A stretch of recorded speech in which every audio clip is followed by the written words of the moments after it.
अस्सलाम वालेकुम। मौजूदा सूरत हाल जो हमारे मुल्क भारत में हुई है, तो हम जमीय खुद्दाम ख्वाजा हुजूर गरीब नवाज़ रहमतुल्लाह अलैह अजमेर शरीफ से एक पैगाम देना चाहते हैं मुसलमानों को कि संविधान के दायरे में रह के अपनी आवाज़ बुलंद करना सीखें।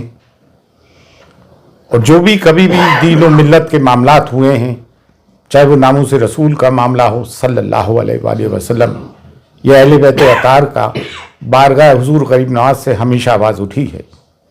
लेकिन अफसोस जिनका के दायरा सब में वसी है, दरगाह और खानकाहों का भारत में बड़े सगीर में, यहाँ से खामोशी क्यों है? निकल कर खानकाहों से अदा कर रस्म शब्बीरी। और ये वक्त मसक़ी इख्तिलाफ़ात का नहीं है। मसक़ी इख्तिलाफ़ात को दरकिनार रखते हुए, बाला ताक़ रखते हुए हमें कौम मिल्लत के लिए आवाज़ उठानी है। बेशक हम इस चीज़ की सख्त मजम्मत करते हैं जो महरौली शरीफ में बाबा कुतुबुद्दीन बख्तियार खाकी रहमतुल्लाह अलैह के कुर्ब जवाहर में जो 700 और 800 साल पुरानी मस्जिद, मदरसा, कब्रस्तान ढाए गए हैं, हम उसकी सख्त मजम्मत करते हैं। ये उस दौर के कब्रस्तान थे जो बाबा कुतुबुद्दीन बख्तियार खाकी जो हुजूर गरीब नवाज के जानशीन हैं, उनके हम असर थे, खुलफा थे और मुरीदीन थे। उत्तराखंड में जो कुछ जुल्म हुआ, 14 फरवरी की तारीख थी कोर्ट की, उससे पहले ही आके नगर निगम ने सब सत्यानाश किया।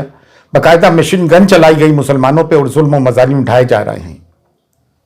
हमें वो यूसीसी बर्दाश्त ही नहीं है जो हमारी शरीयत में मदाखलत करता हो।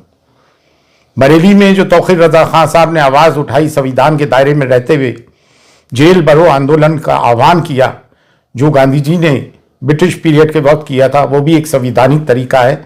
हमने उसकी भी पुरजोर हिमायत की है। और मुफ्ती सलमान अजहरी साहब को जो बंदी बनाया गया, उन पे केस लगाया गया, ऐसी उन्होंने कौन सी बात कर दी थी? और ATS को इसमें हायल कर दिया गया। जब भी कोई मुसलमान कोई अपने हुकूक की आवाज़ उठाता है, अपने पे हो रहे जुल्म की आवाज़ उठाता है, तो उसके तार पाकिस्तान से या किसी भी टेररिस्ट ऑर्गेनाइजेशन से जोड़ने की कोशिश की जाती है। सब्र की, सहनशीलता की एक इंतहा होती है। गुज़िश्ता 10 साल से मीडिया एंटी इस्लाम और एंटी मुस्लिम उस पर कारमंद है। लोगों के दिलों में जहर भर दिया है। मिडाइवल पीरियड में तारीख में क्या हुआ, हिस्ट्री में क्या हुआ, इतिहास में क्या हुआ, उसके जिम्मेदार हम कतई तौर से नहीं हैं। पार्टीशन के हम जिम्मेदार नहीं। फिर हमारे पर ये मजालिम और जुल्म क्यों उठाए जा रहा है? हिंदुस्तान में डाइवर्सिटी है, तमाम फूलों का एक गुलदस्ता है, सिर्फ एक गेंदे का फूल ही क्यों? इसमें चमेली भी है, चंपा भी है, मोगरा भी है, गुलाब भी है, सबको लेके भारत बना है हमारा। संविधान हमें हक देता है। और अब किसी कोई भी नगर निगम का बुलडोजर गैर कानूनी तौर से हमारे घरों को बुलडोज करता है, तो सब के सब मैदान में उतर के आओ और संविधानिक तरीके से अपने लोगों की हिफाजत करें। ये बुलडोजर की राजनीति इन्होंने इसराइल से सीखी है।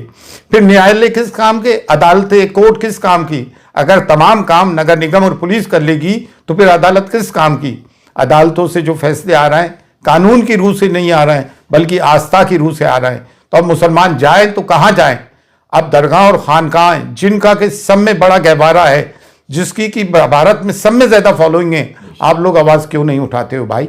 बारगाह गरीब नवाज जो कलीदी दरगाह है, जब यहाँ से आवाज़ उठ रही है तो आप लोग भी आए और खुलकर अपनी आवाज़ उठाएं। ये ना सोचे कि मैं खामोश रहूँगा तो बच जाऊँगा। नहीं, ये हम पे यलगार कर दिया गया है और संविधान हमें हुकूक देता है कि हम अपनी बात को संविधान के दायरे में रहते हुए डेमोक्रेटिक तरीके से आवाज़ उठाएं। आज हुजूर गरीब नवाज की दरगाह तक भी बात पहुंच गई है। हुजूर गरीब नवाज की शान में गुस्ताखियाँ हो रही हैं, हमारे नबी करीम सल्लल्लाहु अलैहि वसल्लम की शान में गुस्ताखियाँ हो रही हैं।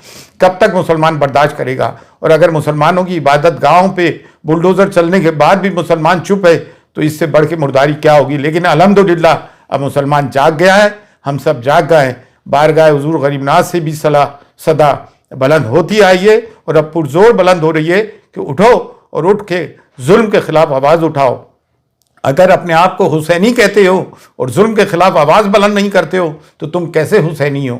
मसक़ी इख्तिलाफ़ात अपनी जगह हैं, लेकिन मिल्लत की बुनियाद पर मसक़ी इख्तिलाफ़ात को बाला ताक़ रखो और जो लोग बोल रहे हैं उनकी हिमायत करो। आओ और बोलो मुसलमानों के जुल्म के खिलाफ। फ़ी अमानिल्लाह। अल्लाह हाफ़िज़।